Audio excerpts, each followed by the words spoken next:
지난 3월 5일 성대 결절 수술을 하려고 하는데 갑자기 병원에서 연락이 왔습니다. 지방간 수치가 너무 높기 때문에 수술을 할 수 없다고 연락이 왔습니다. 성대 결절 수술을 하기 위해서는 전신 마취를 해야지 되는데 이 지방간 수치가 높으면은 마취를 했다가 마취가 깨어나지 않을 수 있기 때문에 수술을 할 수 없다고 연락이 왔습니다. 급하게 병원에 가서 다시 한번 피 검사를 했습니다. 그래도 역시 지방간의 수치가 높아서 고민을 많이 했습니다. 우리 송다론 장로님께서 걱정하시고 또 힘을 써 주셔서 일단 수술을 하고 그 다음에 지방간 치료를 하기로 약속을 하고 수술을 하게 되었습니다. 제가 수술을 받으려고 수술실에 누워 있는데 송다론 장로님께서 들어오셨습니다. 얼마나 큰 위로가 되었는지 모릅니다.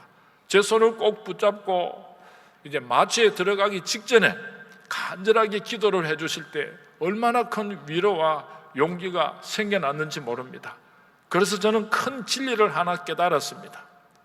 우리 성도님들 가운데 누군가가 병원에 입원해 있을 때 혹은 수술을 기다리고 있을 때에 장로님이나 우리 목사님들이 찾아가서 그들의 손을 꼭 붙잡고 기도해 주면은 얼마나 큰 용기와 힘을 주게 되는가를 알게 되었습니다.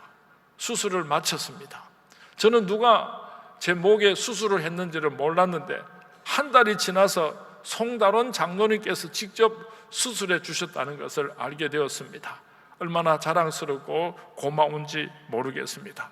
이제 수술을 하고 얼마간 시간이 지난 후에 약속대로 다시 병원에 찾아가서 어떻게 하면은 지방간 치료를 할 수 있는가 하고 의사 선생님과 서로 귀한 시간을 가지게 되었습니다.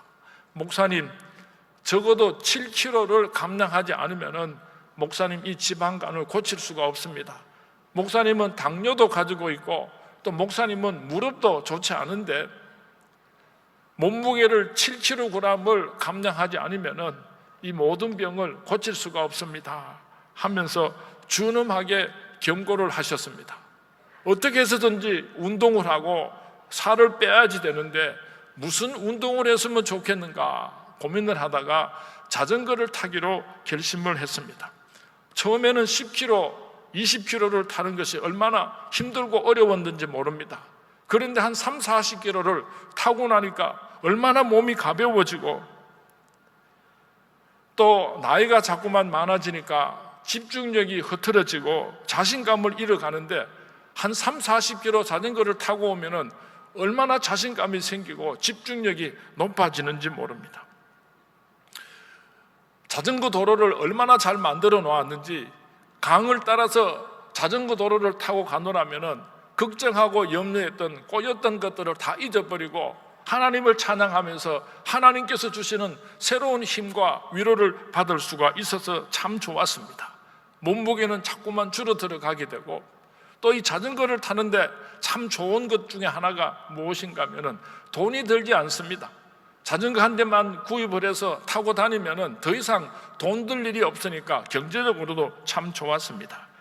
한 3개월쯤 지나고 병원에 가서 피 검사를 해보았더니요, 지방간 수치가 정상이 되고 무릎 아프던 것도 아프지 않게 되었고 당뇨에도 큰 도움을 주었다는 그런 의사 선생님의 답을 듣고 얼마나 행복하고 좋았는지 모릅니다. 이렇게 좋은 거를 나 혼자만 즐길 수가 없어서 우리 부목사님들 보고 우리 자전거 타자, 자전거. 그래서 20인치 미니벨로 자전거 7대를 한꺼번에 구입을 해가지고 우리 목사님들이 목요일 날마다 자전거를 타게 되었습니다. 목요일 새벽 기도를 마치고 6시부터 9시까지 자전거를 타는 날인데 처음에는 목사님들이 불평이 있지만은 담임 목사 앞에서 말은 못하고 속으로 많이들 불편했을 것 같아요. 투덜투덜 하면서도 자전거를 타기 시작했는데 한 번 타고 두 번 타고 세 번 타고 그러면서 우리 목사님들 사이에 끈끈한 정이 오고 가고 팀워크가 얼마나 좋아졌는지 모릅니다. 그리고 건강이 얼마나 좋아졌는지 처음에는 한 번 타고 오면은 그날 하루 종일 일을 하지 못할 만큼 피곤하고 지쳤는데 한두 달 자전거를 타고 나니까요, 아침에 3시간씩 한 60km를 타고 와서도 하루 종일 교회에서 일을 하는데 조금도 지장을 받지 않고 건강하게 되었습니다. 그래서 제게 이런 욕심이 생겼습니다. 서울에서 대구까지가 390km인데 하루에 130km씩 사흘만 자전거를 타면은 서울에서 대구까지 올 수가 있는데, 아직 대한민국에서 교육자들이 단체로 서울에서 대구까지 자전거 타고 온 기록이 없으니까 우리 서문교회가 최초로 한번 이런 시도를 해봤으면 좋겠다. 그래서 11월 10일에서 12일까지 서울에서 대구까지 자전거를 타고 오는 큰 계획을 세워놓고 열심히 우리 목사님들이 훈련을 하기 시작을 했습니다. 우리 서문교회에서 출발해가지고 신천대로로 해가지고 강정대교까지 갔다가 오면 강정보까지 갔다가 오는데, 가는데 30km가 조금 넘고 우리 교회까지 돌아오면은 약 65km를 자전거를 타게 되는데요, 35km를 한숨에 달려가서 잠깐 쉬고 김밥을 먹고 다시 거기서 출발하면은 중간에서 한 분도 쉬지 않고 교회까지 올 수 있을 만치 체력이 좋아졌습니다. 그래서 제 마음에, 대한민국 최초로 우리 서문교회 목사님들이 서울에서 대구까지 자전거 타고 오는 기록을 세우겠구나 하고 꿈에 부풀었는데, 6월 20일 날 우리 원로 목사님 생신날입니다. 제가 자전거를 타다가 그만 넘어져 버렸습니다. 그래서 이 팔꿈치를 시멘트 바닥에 콱 찢는 바람에 이 팔꿈치에 실금이 한 1.5cm쯤 갔습니다. 병원에 가서 사진을 찍었더니 한 6주 동안 반기부술을 하고 있어야 된다. 그래서 참 기가 막히게 되었습니다. 제가 주일날은 성도님들께서 걱정하실까봐 기부술을 다 풀고 나와서 설교 말씀을 드리지만은, 설교 마치고 예배를 마치면 또 반기부술을 하면서 지난 한 달을 보냈습니다. 많은 성도님들이 제가 반기부술을 하고 있는 것을 보고 얼마나 걱정을 하고 애가 타가지고 목사님 하고 그렇게 위로해주고 그렇게 격려해 주셨는지 몰라요. 참 감사하고 신앙이 참 좋은 사람들입니다. 그런데 몇몇 사람은 아이고 목사님 주책스럽고 칠칠치 못하게 또 다쳤다고 하면서 막 불평을 하고 수군거리는 사람이 혹 있는 것 같은데, 그 사람들은 별로 신앙이 좋은 사람들이 아닌 것 같아요.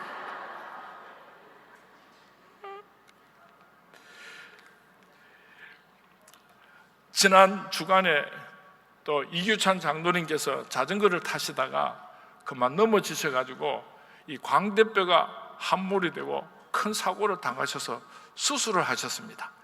제가 병원에 신방을 가서 장로님 이제 퇴원하시면 앞으로 자전거 타시겠습니까? 안 타시겠습니까? 그렇게 물었어요. 제 생각에는 특정없습니다. 다시는 자전거 안 탈랍니다. 그렇게 말씀하실 줄 알았는데 뜻밖에도요, 목사님 자동차 타다가 사고 났다고 자동차 안 타는 사람이 있습니까? 이거 피하고 저거 피하고 다 피하고 어째 세상을 살 수가 있습니까? 좀 조심해서 자전거 타면 되죠. 그렇게 말씀을 하셔서 우리 교역자들과 한바탕 크게 웃은 적이 있습니다. 오늘 목사에게 참 큰 고민이 있습니다. 하나님의 뜻이 무엇일까? 앞으로 자전거를 타지 말아야 하는가? 자전거를 타기는 타는데 서울에서 대구 오는 그 계획을 취소하는 것이 좋은가? 아니면은 포기하지 않고 기어이 서울에서 대구까지 자전거를 타고 오기로 한 이 계획을 완성시키는 것이 하나님의 뜻인가? 참 고민이 많습니다. 우리 교회 김민규 목사님이랑 또 강진욱 목사님이랑 양형모 목사님, 이런 분들은 목사님 링컨이 선거에 나와서 14번 동안 낙선을 했지만은 또 출마하고 그래서 마침내 미국의 대통령이 되었는데 그까지 그 때문에 포기하실 수가 없습니다. 모든 역경을 물리치고 꼭 우리의 계획대로 서울에서 대구까지 자전거를 타고 와야지 됩니다 하고 강력하게 요구하는 목사님이 계신가 하면은, 또 다른 목사님들은 아이고 목사님 그 계획은 취소하는 것이 좋겠습니다 하고 꼬리를 내리는 목사님들도 계십니다. 어느 것이 하나님의 뜻입니까? 우리가 이 세상을 살아가노라면은 하나님의 뜻을 분명히 알았으면 좋겠는데, 하나님의 뜻을 알 수만 있으면은 아무리 힘들고 어려워도 내가 순종할 수가 있겠는데, 과연 하나님의 뜻이 무엇인가 이것을 알지 못해서 매우 힘들고 어려울 때가 있습니다. 하나님께서 상민아 너 자전거 타지 마 이렇게 말씀해 주시면 얼마나 좋겠습니까? 그런데 그렇게 말씀하지 않으시니까 어떤 결정을 내리는 것이 하나님께서 기뻐하시는 뜻인가 하고 고민을 하게 되는 것입니다.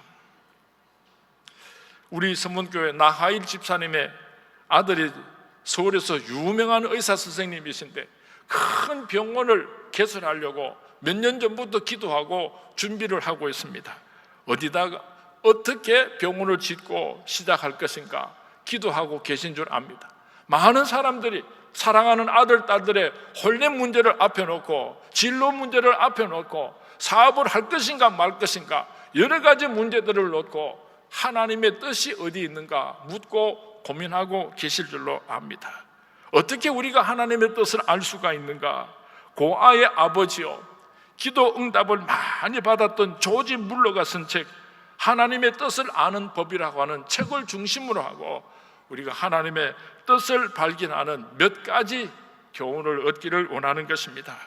어떤 일에 함에 있어서 그 속에 있는 최선의 하나님의 뜻을 알고 싶거든 그 일 앞에서 마음이 맑아야 합니다. 한번 따라 하시기 바랍니다. 마음이 맑아라.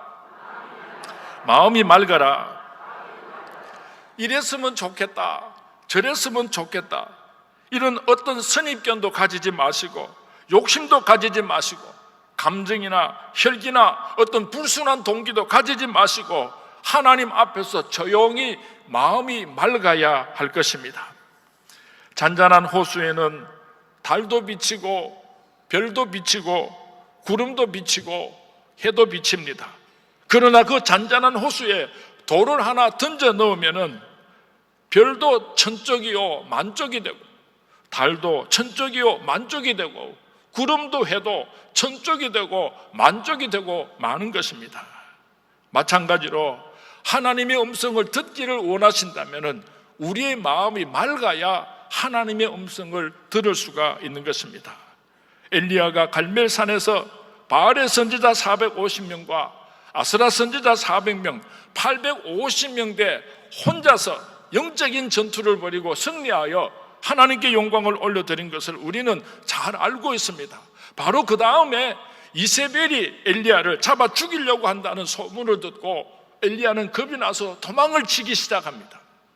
호렙산 아래서 벌벌 떨고 있으면서 하나님의 음성에 귀를 기울이고 있는데 크고 강한 바람 속에 하나님은 계시지 않았습니다. 지진 후에도 하나님은 그곳에 계시지 않았습니다. 불 가운데서도 하나님의 음성은 그곳에서 들을 수가 없었습니다. 그런데 고요한 때에 세미한 하나님의 음성이 들렸다고 열왕기상 19장 11절 12절 말씀에서 기록하고 있습니다. 조지 도우슨이 쓴 하나님의 음성을 듣는 삶이라고 하는 책 속에서 사탄의 목소리는 강하고 급하며 강요한다. 사탄은 늘 어떤 위기 상황으로 우리를 몰고 가서는 우리로 어떤 행동을 급하게 하게 만든다. 하지만 하나님의 음성은 조용하지만은 일관성이 있고 우리에게 잠시 물러나 조용히 기다리면서 듣도록 권면하신다고 말을 했습니다. 마음이 어지러우면은 하나님의 소리를 들을 수가 없습니다. 주님의 뜻을 이루소서. 고요한 중에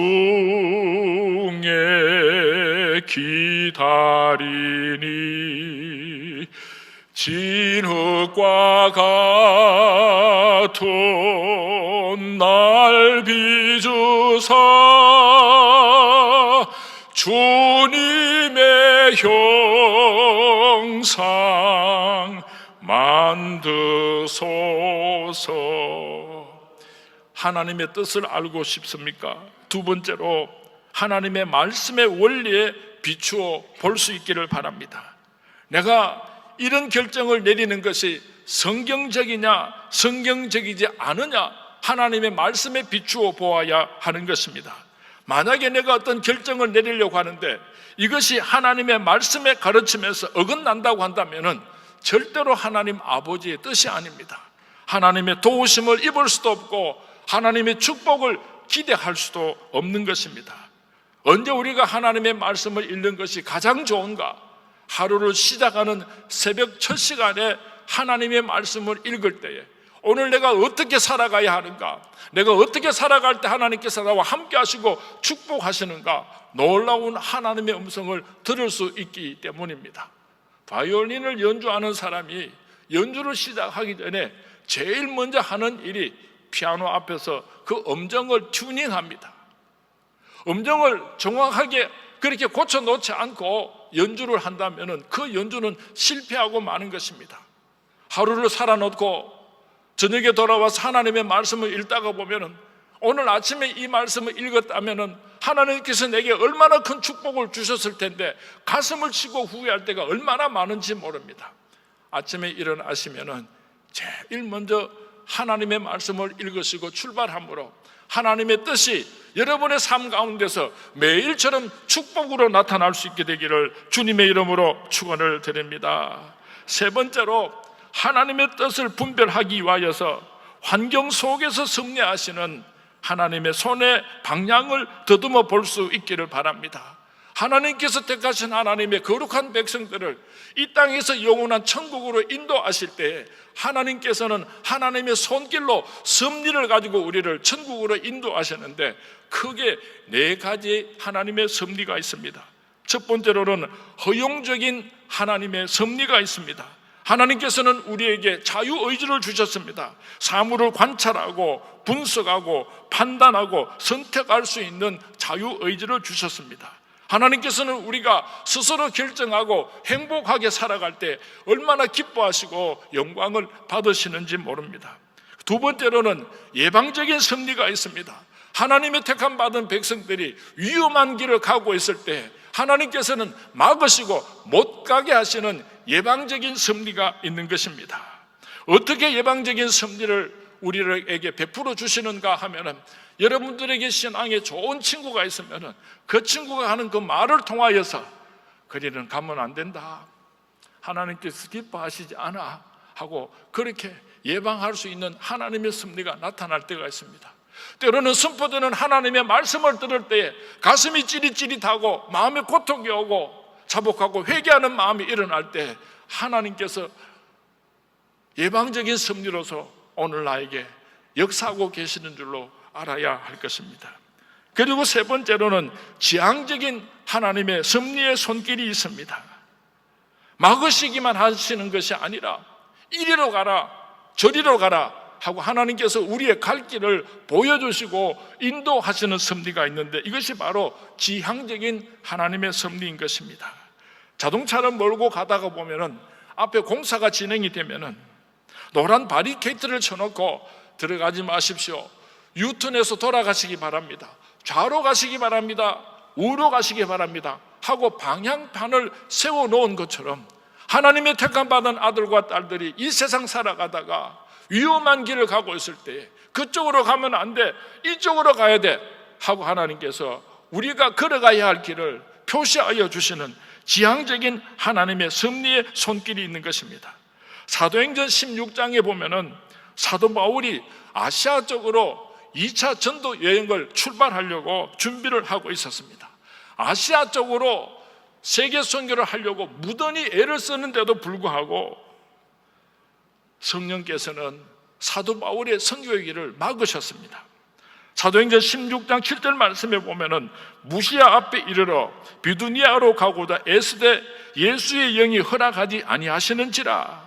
아시아로 가려고 하는 남서쪽의 문을 하나님께서는 막으시고 유럽 쪽으로 마게도니아 빌립보로 가는 선교의 길을 열어놓으시고 하나님께서 사도 바울을 인도하신 것을 성경 말씀에는 기록하고 있습니다.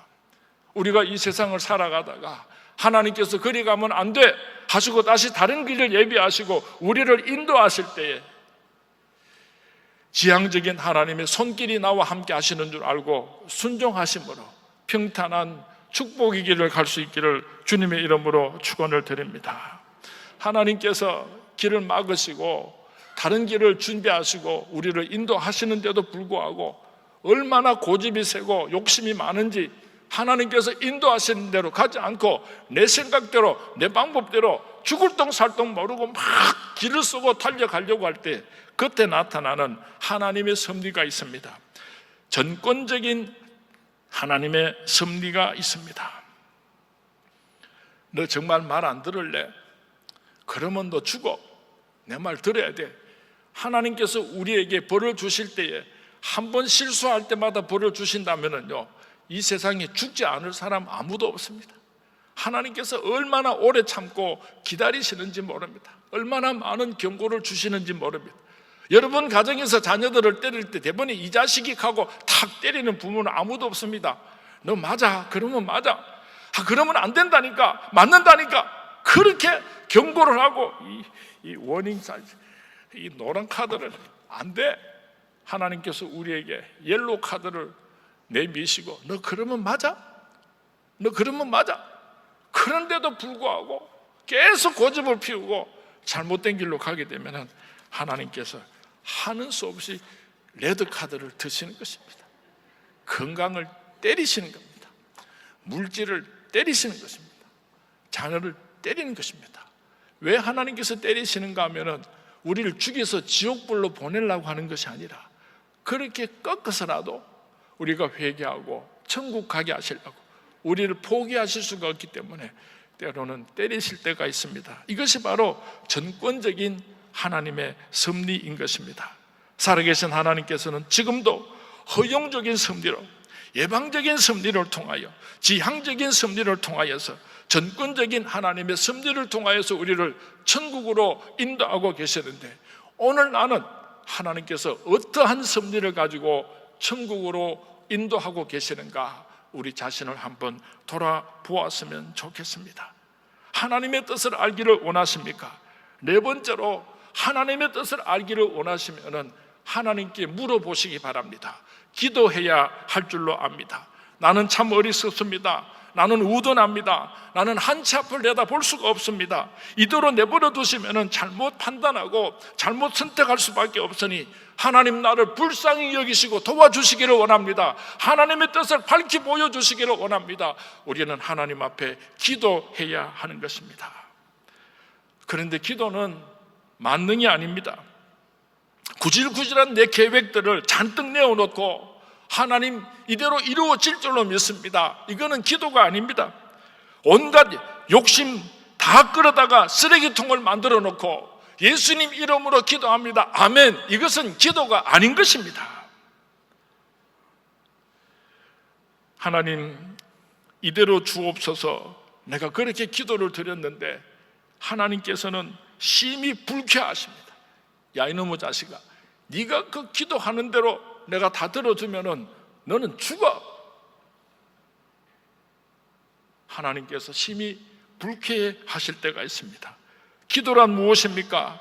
하나님이 날 위하여 마련해 놓으신 최선을 발견하는 것입니다.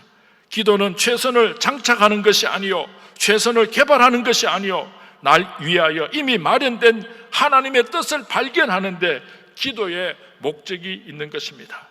요한복음 15장 7절 말씀에 보면은 예수님께서 말씀하시기를 원하는 대로 구하라 그리하면 다 이루리라 예수님께서 약속하셨습니다. 너희들이 이 세상 살다가 필요한 거 있느냐? 원하는 대로 기도해라. 다 주시겠다고 예수님께서 약속하셨습니다. 그런데 우리는 매우 중요한 전제 조건이 있다는 것을 꼭 기억해야 할 것입니다. 요한복음 15장 7절 말씀입니다. 너희가 내 안에 거하고 내 말이 너희 안에 거하면, 너희가 내 안에 거하고 내 말이 너희 안에 거하면 무엇이든지 구하는 대로 구하라 그리하면 이루리라. 우리가 기도하고 응답받을 수 있는 전제 조건이 있습니다. 내 안에 예수가 거하고 내 안에 예수님의 말씀이 거하게 되면 무엇이든지 구하면 다 주시겠다고 약속하셨습니다.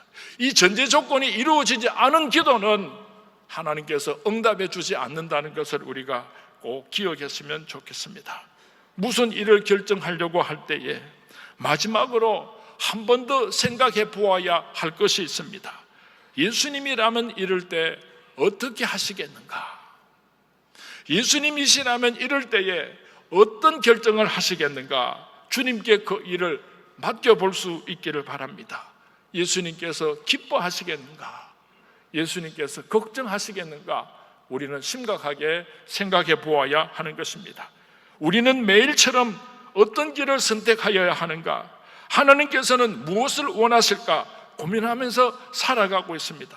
특별히 중요한 문제들을 결정하기 위하여서 하나님의 뜻이 무엇인가 고민하면서 살아가고 있습니다. 하나님 아버지의 뜻이 무엇입니까? 오늘 본문 말씀 로마서 12장 2절 말씀에 보면은 너희는 이 세대를 본받지 말고 오직 마음을 새롭게 함으로 변화를 받아 하나님의 선하시고 기뻐하신 온전하신 뜻이 무엇인지 분별하도록 하라. 이 세대를 본받지 말고 하나님 아버지의 뜻을 분별하라고 말씀하고 있습니다. 세대를 본받는 것은 하나님의 뜻이 아닌 것입니다. 고린도전서 10장 31절에서 말씀하시기를 그런즉 너희가 먹든지 마시든지 무엇을 하든지 다 하나님의 영광을 위하여 하라. 하나님 아버지의 뜻이 무엇입니까? 우리가 무엇을 하든지 모든 것을 다 하나님의 영광을 위해서 하는 것, 이것이 바로 하나님 아버지의 뜻인 것입니다. 솔리 데오 글로리아. 우리가 하나님의 뜻을 분별함에 있어서 하나님의 영광이라고 하는 대전제 아래에서 하나님의 뜻을 찾아야 하는 것입니다. 자기 영광보다도 하나님의 영광을 선택해야지 됩니다. 나 자신의 유익보다는 공적인 유익을 먼저 추구해야지 됩니다. 영혼이 잘 되는 일과 육신이 잘 되는 일이 있을 때 우리는 단연코 영혼이 잘 되는 것이 하나님의 뜻임을 알아야 할 것입니다. 하나님의 뜻대로 순종하고 살려고 할 때에 방해하는 가장 큰 사탄 두목이 있습니다. 그것이 누군가 하면은 바로 마침이라고 하는 사탄입니다. 주님 뜻대로 순종하고 싶은데 마침 다른 길이 하나 보이기 시작합니다. 이것도 하나님 아버지 뜻일는지 모른다. 그렇게 착각하고 잘못된 길로 갈 때가 얼마나 많은지 모릅니다. 하나님께서는 요나에게 니느웨에 가서 외쳐라. 하나님의 심판이 가까웠다고 명령하셨습니다. 그런데 요나는 니느웨로 가는 것이 싫었습니다. 그래서 니느웨로 가지 않으려고 몸부림을 치다가 요바로 내려갔을 때 그 항구에 마침 다시스로 가는 배가 있었습니다. 마침 다시스로 가는 배가 있었습니다. 요나는 생각합니다. 내가 항구로 나왔더니 니느웨로 가는 배는 없고 다시스로 가는 배가 있으니까 이 배를 타는 것도 어쩌면 하나님의 뜻일는지 몰라. 그리고 그 다시스로 가는 배로 올라탔다가 요나가 시급했습니다. 바닷속에 빠지고 고래 속에 들어가서 죽을 뻔했습니다. 오늘 우리가 하나님의 뜻에 순종하려고 할 때에 마침이라고 하는 사탄을 조심할 수 있기를 주님의 이름으로 부탁을 드립니다. 우리가 천국 가는 그날까지 하나님의 뜻이 무엇인가 고민하면서 살아갑니다. 그때마다 이 5가지 공식을 꼭 기억할 수 있기를 바랍니다. 마음이 맑아라. 하나님 말씀에 비추어 보아라. 환경에 섭리하시는 하나님 손의 방향을 더듬어 보아라. 하나님께 물어보고 기도하라.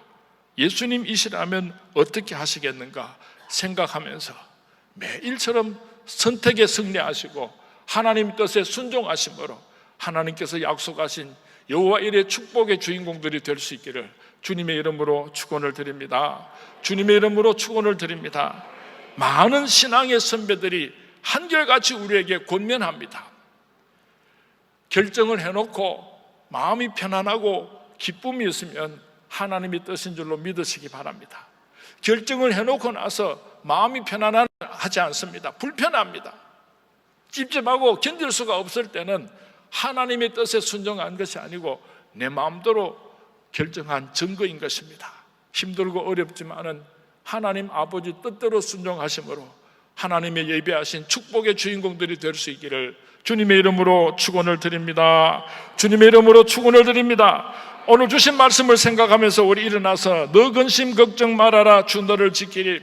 하나님의 뜻에 순종하면서 살겠습니다. 약속드리면서 함께 찬양하도록 하겠습니다.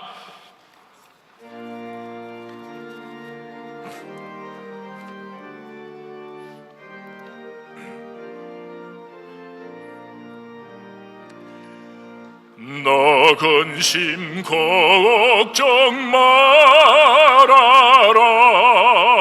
주 너를 지키리.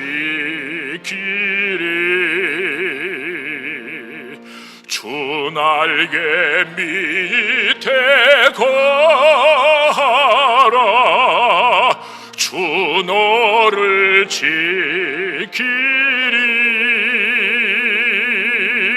주 너를 지키리.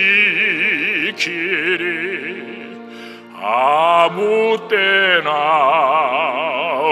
어디서나 주 너를 지키리. 널 지켜주시리.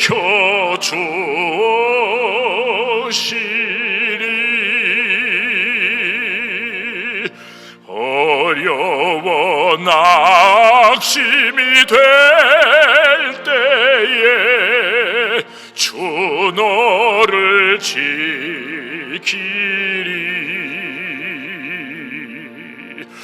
위험한 일을 당할 때 주 너를 지키리.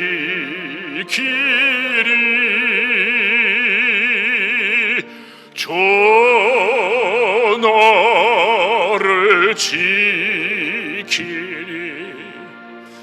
아무 때나 어디서나 주 너를 지키리. 널 지켜주시리.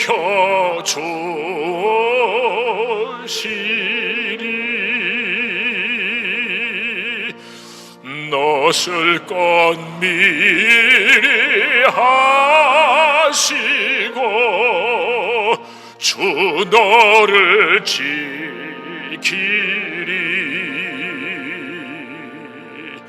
구하는 것을 주시며 주 너를 지키리.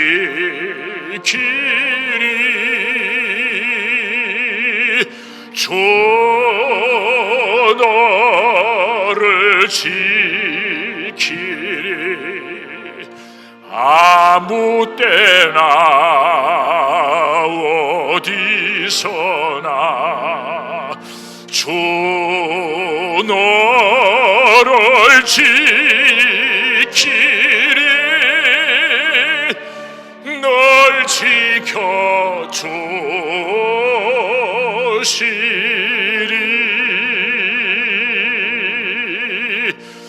어려운 시험을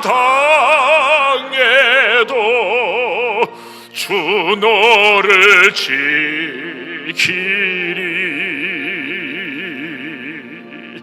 구주의 품에 거하라. 주 너를 지키리.